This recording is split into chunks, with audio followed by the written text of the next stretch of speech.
नव्या दिवसाची नवी बातमी। महापालिकेच्या पिंपरी चिंचवड येथील रामकृष्ण मोरे प्रेक्षकगृहाच्या अनामत रक्कम आणि भाडे वसुली अपहार झाला आहे। महापालिकेच्या क्रीडा विभागातील तब्बल 15 कर्मचाऱ्यांच्या कालावधीत सुमारे 50,70,626 रुपयांचा अपहार झाला आहे।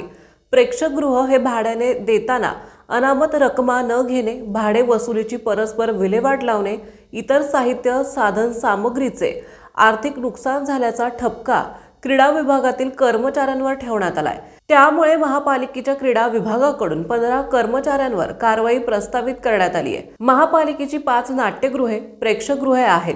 चिंचवडच्या प्राध्यापक रामकृष्ण मोरे नाट्यगृहात सन 2018 ते 2023-24 या कालावधीत क्रीडा विभागाकडून लिपिक, मुख्य लिपिक हे कार्यरत होते। तसेच व्यवस्थापक म्हणून नाट्यगृहाची जबाबदारी काही कर्मचाऱ्यांवर देण्यात आली होती। मात्र काही कर्मचाऱ्यांनी त्यांच्या कार्यकाळात झालेल्या कार्यक्रम आणि रक्कम किती जमा झाली आहे याचा हिशोबच ठेवला नाही। हा प्रकार तब्बल 6 वर्षे सुरू होता।